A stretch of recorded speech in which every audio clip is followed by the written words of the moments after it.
ส่วนหมู่ผู้หลายคนหากมีสาวใดเปียปนอายบ่สนดอกน้องแก้วตาหากเมีย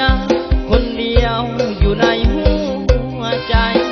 บ่เคยคิดจะมีใครเอาหญิงใดมาแทนการดาหากเมียคนเดียวบ่แลเลี้ยวสาวอื่นดอกนาศาสตร์นี้หักเพียงแก้วตาภรรยาที่ดีของอายจงจำคำนี้เอาไว้เด้อวันใดผัวนี่เสื่อมเสียให้เมียนั้นจงเข้าใจทุกคนเกิดมาโชคชะตากำหนดเอาไว้มีผิดมีถูกลงไปจงเข้าใจ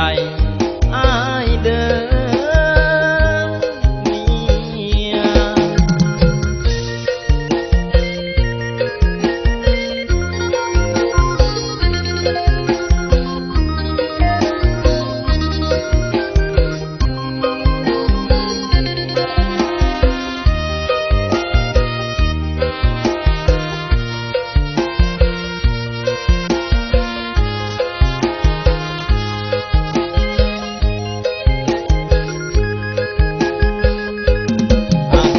เมีย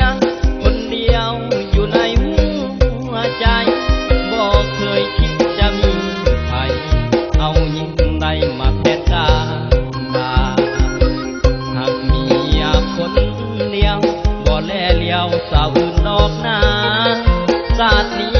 หักเพียงแก้วตาภรรยาที่ดีของอา